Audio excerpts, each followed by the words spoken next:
नमस्कार दोस्तों, उम्मीद करते हैं आप सब अच्छे होंगे, स्वस्थ होंगे, अपनी पढ़ाई में मस्त होंगे। अब आपके एग्ज़ाम में ज़्यादा समय नहीं बचा है। मैं जानता हूं कि किस मानसिक प्रताड़ना से आप लोग गुजर रहे हैं, किस तरह का एक मेंटल प्रेशर आप पे हावी हुआ होगा और कैसी कैसी चीज़ों का आप सामना कर रहे होंगे। आई नो कि बहुत ज़्यादा प्रेशर होता है इस टाइम में, समझ में नहीं आता है कि क्या पढ़ा जाए, कितना पढ़ा जाए, कैसे आंसर को लिखेंगे, किस तरह का क्वेश्चन आएगा, तरह तरह की बातें आपके मन में चल रही होंगी। लेकिन एक बार मैं कहना चाहूँगा कि एकदम रिलैक्स हो जाइए, अपने मन से एकदम निकाल दीजिए। ऐसा कुछ भी नहीं है कि जो पैनिक सिचुएशन बना रहा है आपके लिए, कुछ नहीं है। बस मैं इतना कहूँगा, जितना आपने अब तक पढ़ लिया है उतनी चीज़ों पे कमांड बनाते हुए आप आगे बढ़िए। घबराइए मत, अगर घबरा जाएंगे तो आपका नुकसान हो जाएगा। यहाँ आपको घबराना नहीं है, यहाँ संयम के साथ आपको अपनी एग्जाम की तैयारी करनी है।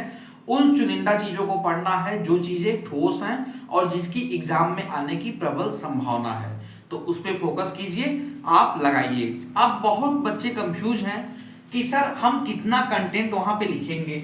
कोई मुझसे पूछ रहा है कि सर एक पेज का ऐसे पूरा कंटेंट लिख दे तो क्या ये सही रहेगा।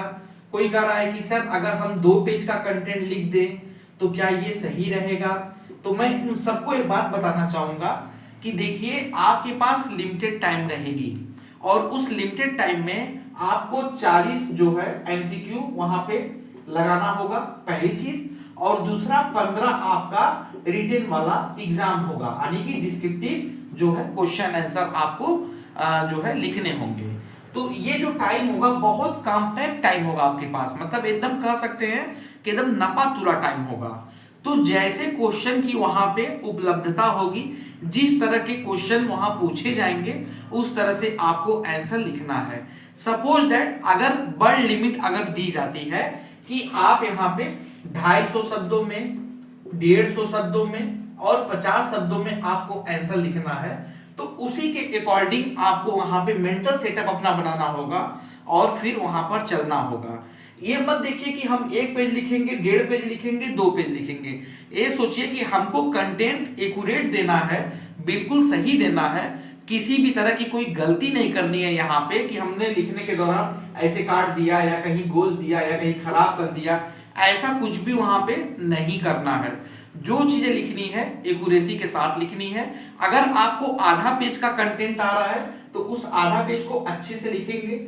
अगर आपका कोई ऐसा सब्जेक्ट है जिसमें जैसे फिजिक्स हो गया या जैसे बायोलॉजी हो गया, डायग्रामेटिक तरीके से अगर क्वेश्चन आ रहा है तो आप उस डायग्राम के माध्यम से भी वहां पर अच्छा से एक्सप्लेन करके समझा सकते हैं। या मान लीजिए कि एक तरह से एमसीक्यू टाइप में आ गया या न्यूमेरिकल टाइप में आ गया, तो उस तरीके से भी उसको आप फॉलो करके वहां पे आंसर दे सकते हैं। तो इस सिचुएशन में आपको पैनिक नहीं होना है कि बहुत जल्द घबरा जाना है।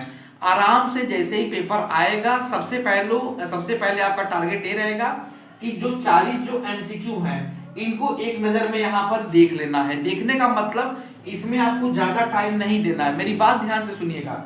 जो 40 नंबर एमसीक्यू होगा इसमें आपको ज्यादा टाइम नहीं देना है। इसमें देखना कि कितना क्वेश्चन आप लगा पा रहे हो, कितना आपको इसमें आ रहा है, तो एक नजर इसको देख लेना है। देखने का सेंस कि मतलब जैसे मान लो कि 40 में 15 क्वेश्चन आपको सही से आ रहे हैं, तो उन 15 क्वेश्चन को सही से लगा के तब सीधे डिस्क्रिप्टिव में आ जाना और डिस्क्रिप्टिव में फिर उन क्वेश्चन का आंसर वहां पे लिखिएगा। अगर शब्द लिमिट होगी, सपोज दैट कि वो वहां पे दिए होंगे कि चलो एक 5 क्वेश्चन जो है लॉन्ग वाले होंगे, उसके बाद एक मीडियम वाले होंगे, वो भी 5 क्वेश्चन होंगे, और एक शॉर्ट वाले होंगे, वो भी 5 नंबर के 5 क्वेश्चन वो भी होंगे। तो इस कंडीशन में आपको क्या करना है कि जिसमें ज्यादा नंबर की मार्किंग होगी, जैसे लॉन्ग वाले में 6 नंबर का क्वेश्चन आ गया, मीडियम वाले में 4 नंबर का क्वेश्चन आ गया और शॉर्ट वाले में आपका 2 नंबर का क्वेश्चन आ गया।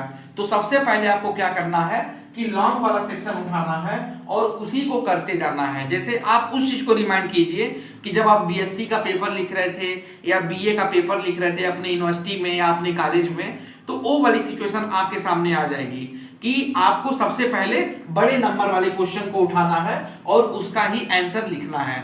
अब यहाँ पे सपोज दैट मान लो कि आपको 2 घंटे का टाइम मिला कि 2 घंटे में इन 15 क्वेश्चन को आपको देना है।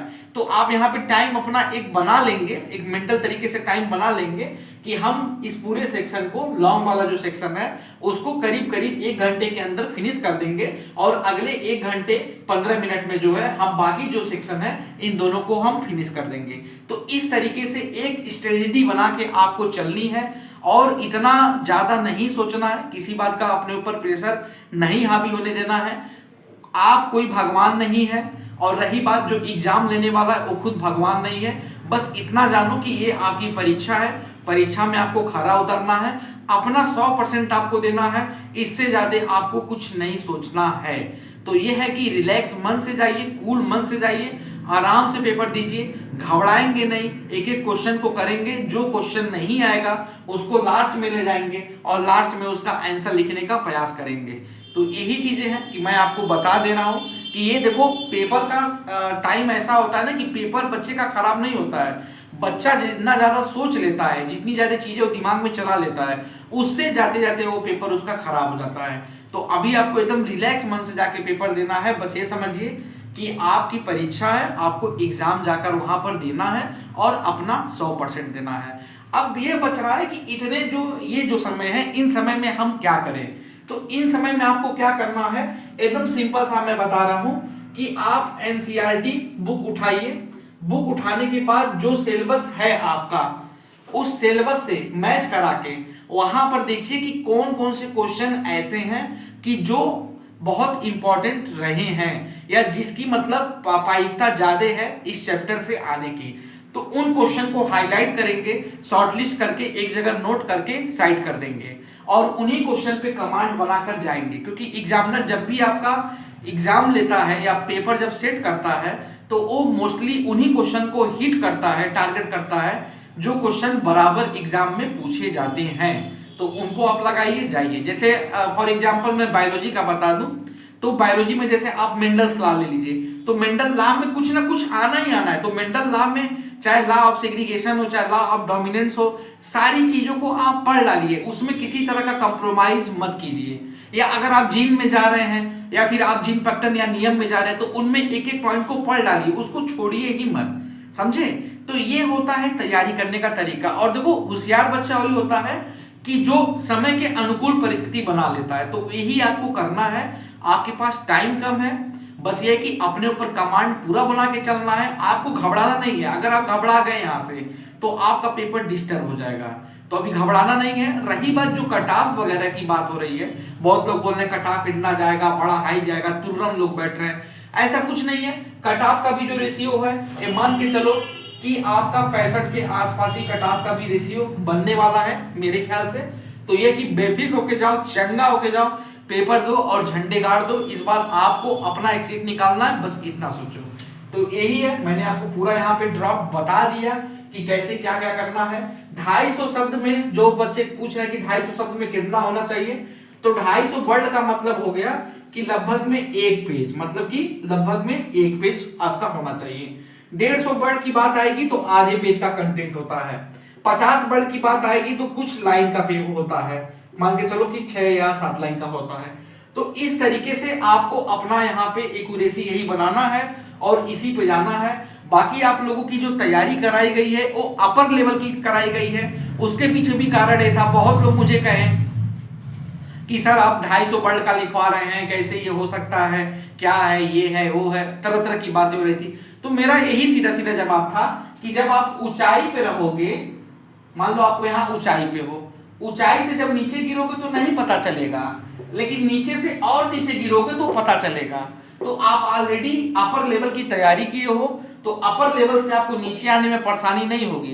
लेकिन अगर लोअर लेवल की अगर आप तैयारी करते हैं तो वहां से नीचे आने में आपको प्रॉब्लम होती। तो ये है, आपकी तैयारी पूरी तरह से करा दी गई है, चाहे हॉस्टल वार्डन हो, चाहे आपका लाइब्रेरियन हो, चाहे आपका टीजीटी इंग्लिश हो, टीजीटी साइंस हो, टीजीटी एसएसटी हो, सारे सब्जेक्ट के बच्चों को पढ़ा दिया गया है, सारी चीजें फुलफिल करके आपको दे दी गई है। और मेरे समझ से उतना अगर आप लगा के जाओगे तो आपको कोई दिक्कत नहीं होने वाली है। तो यह मेरी शुभकामनाएं हैं और ये मैं कामना करूंगा कि आप सबका पेपर अच्छा हो, बढ़िया से बढ़िया पेपर हो, किसी बात का कोई दुख ना हो, किसी बात का कोई टेंशन ना हो, अच्छे से दीजिए और अपने झंडे गाड़िए। बाकी एक सूचना बता दें कि ऐसे बच्चे जो ये चाहते हैं कि इधर के दिनों में हम अपनी उन चीज़ों को पढ़ें जो चीज़ें हमारे लिए इम्पोर्टेंट हो, और उन सिलेक्टेड चीज़ों को देख के जाएं, टारगेट करके जाएं जो क्वेश्चन हमारे एग्जाम में फंस जाए। तो उनके लिए हम यहाँ पे एक कंप्लीट और सिलेक्टेड क्वेश्चन की सीरीज लाए हैं, क्वेश्चन आंसर की, डिस्क्रिप्टिव में और एमसीक्यू में, कि आप उतना लगा के जाओ, उतना क्वेश्चन देख के जाओ और अपना एग्जाम जो है कंफर्म पास करके आओ। तो ये है कि अगर आप वो पूरा कंप्लीट सीरीज लेना चाहते हैं तो ये जो स्क्रीन पे जो नंबर आपको दिखाई दे रहा है, इस नंबर पे पेमेंट करते हुए और स्क्रीनशॉट भेजते हुए आप जो है ये कंप्लीट जो है सीरीज ले सकते हैं। यहाँ इस सीरीज की खासियत ये है कि अगर आप इतना सेलेक्टेड देख के जाएंगे तो आपको फिर बैक नहीं होना पड़ेगा। तो आज के लिए इतना ही, बहुत बहुत धन्यवाद।